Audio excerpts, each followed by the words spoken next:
New topic capillarity. सबसे पहले capillary के बारे में जानो।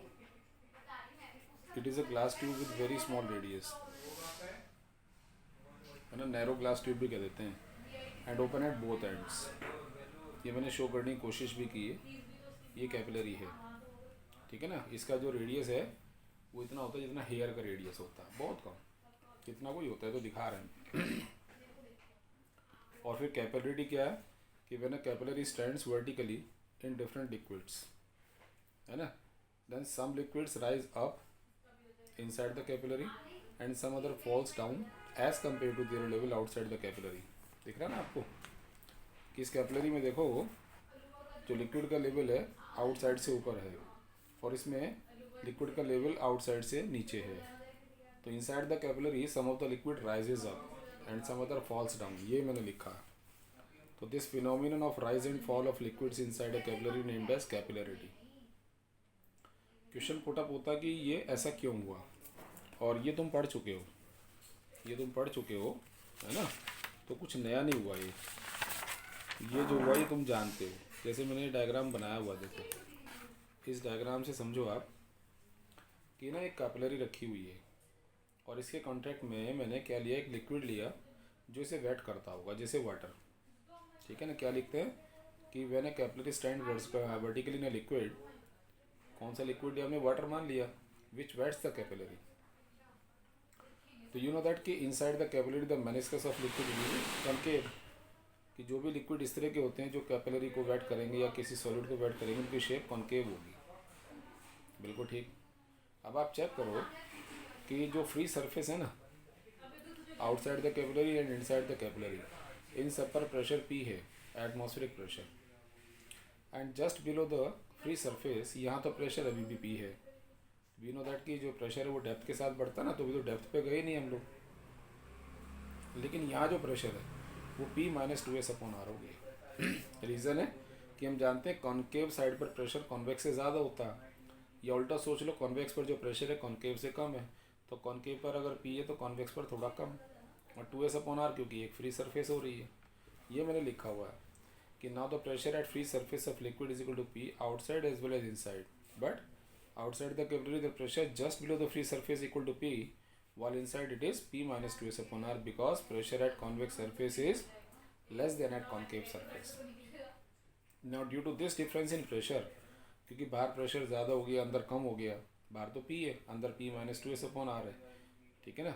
Pressure outside and inside the capillary liquid starts to flow from outside to inside and rises up in the capillary. ये कारण हुआ कि लिक्विड क्यों राइज कर गया।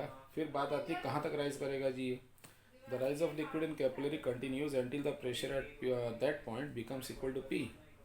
यानी देखो ना फिगर में साफ दिख रहा है कि यहाँ पर प्रेशर P-2s/R है, यहाँ प्रेशर ज़्यादा है, यहाँ प्रेशर कम है, तो फ्लो जो होगा हाई प्रेशर से लो प्रेशर पर होगा, और जब अंदर लिक्विड जाएगा तो ऊपर भी जाएगा, दिख रहा देखो। तो ये किस साइड तक जाएगा, क्या ये राइज करता रहेगा या कहीं रुकेगा, चिंता ना करो। क्या होगा, जैसे यहाँ पर प्रेशर P-2s/R है, उसमें H जुड़ता चला जाएगा। अब जैसे जैसे H बढ़ेगा तो वैल्यू बढ़ेगी, और जब वैल्यू को जुड़ने से यहाँ पर प्रेशर P के इक्वल हो जाएगा, जहाँ कितना था P-2s/R, बस वहीं रुक जाएगा, क्योंकि अब दोनों साइड प्रेशर बराबर होगी ना, अंदर भी और बाहर भी। अब कैसे फ्लो होगा, तो वही बात मैंने लिखी, देखो यहाँ पर कि the rise of liquid continues until the pressure at that point become equal to P।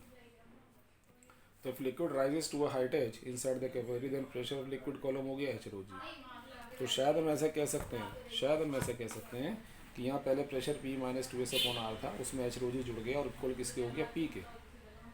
समझे ना, ये प्रेशर था, इसमें ये ऐड हो गया और इक्वल टू P के हो गया, ये मैंने लिखा है। P से P कैंसिल हो गया, H rho g का H का फार्मूला हो गया। इस फार्मूले में ना सब कुछ हमें मालूम है, जैसे S रो मालूम है, बट ये R हमारे लिए परेशानी का कारण है। पता क्यों, R जो रेडियस है वो कैपिलरी की नहीं है, इस लिक्विड की है, और ये क्योंकि अंदर बनी हुई है कैपिलरी के अंदर, तो पता नहीं लगेगा कितना रेडियस है।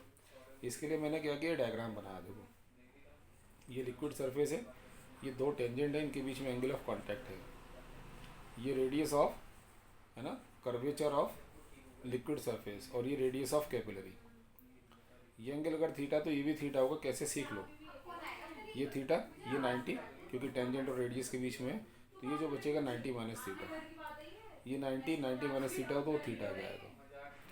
ठीक है, अब कॉस थीटा लेंगे तो बेस अपॉन हाइपोटेन्यूज करेंगे, ये रहा, इसे कैपिटल आर निकाल लेंगे और कैपिटल आर को इक्वेशन नंबर 1 में प्लेस कर देंगे। यहाँ रखने से ये फार्मूला आ जाएगा।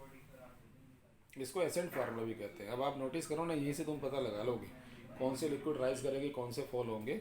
जिनके लिए एंगल थीटा 0 से 90 के बीच में है, 0 भी हो सकता है, तो उन केस में क्या होगा, एच पॉजिटिव होगा। कारण क्योंकि उनके लिए कॉस थीटा की वैल्यू पॉजिटिव होगी। ठीक है ना, इसका मतलब लिक्विड राइज करेंगे। और जिनके लिए जो एंगल होगा वो 90 से 180 के बीच में आएगा, तो उनके लिए एच नेगेटिव हो जाएगा क्योंकि कॉस थीटा नेगेटिव होगा, तो वो लिक्विड फॉल कर जाएंगे। तो जैसे मरकरी है वो नीचे जाएगा, मरकरी जो है ना वो नीचे जाएगा। तो ये इनके एग्जाम्पल में आ जाते हैं। ठीक है ना, अब इसको लेके बहुत सारे फिनोमिनन हैं, बहुत सारे फिनोमिनन हैं। जैसे एक छोटा सा बताऊं कि आप कहते हैं फार्मर जो है ना अपने फील्ड को प्लग करता है, क्यों करता है? तो मैंने क्या कर रखा है, सॉइल बना रखी है, देखो ये रूट है किसी प्लांट की। तो होता क्या है कि सॉइल में ना ये कैपिलरी बन जाती है और सॉइल के या ये सॉरी जो प्लांट के रूट है ना, यहाँ से पानी इन कैपिलरी के जरिए सरफेस पर आता है और वो इवेपोरेट हो जाता है। कुल मिलाकर जो रूट है वहाँ पर पानी ख़त्म हो जाता है। और प्लांट की ग्रोथ से रूट से ही होगी, क्योंकि रूट से पानी स्टेम में आएगा, स्टेम से डिफरेंट ब्रांचेस में जाएगा। तो फार्मर क्या करता है, फील्ड को प्लग करके इन कैपिलरी को तोड़ देता है। और उनका तोड़ने से बेनिफिट क्या होता, आप समझ रहे हैं ना? इनको तोड़ने से बेनिफिट ये होगा कि ये जो कैपिलरी बनी थी इनसे अब ये राइज नहीं करेगा ऊपर, नीचे का पानी नीचे रहेगा, प्लांट ग्रो करता रहेगा।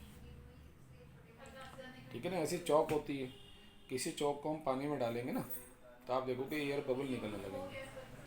कारण है कि जैसे चौक को हम डालेंगे तो चौक के अंदर भी छोटी छोटी कैपिलरी हैं, तो पानी उनमें राइज करेगा। जब पानी उनमें राइज करेगा तो उनमें जो एयर भरी पड़ी वो बाहर निकलेगी, वो एयर भरी के फॉर्म में दिखाई देगी। ठीक है ना।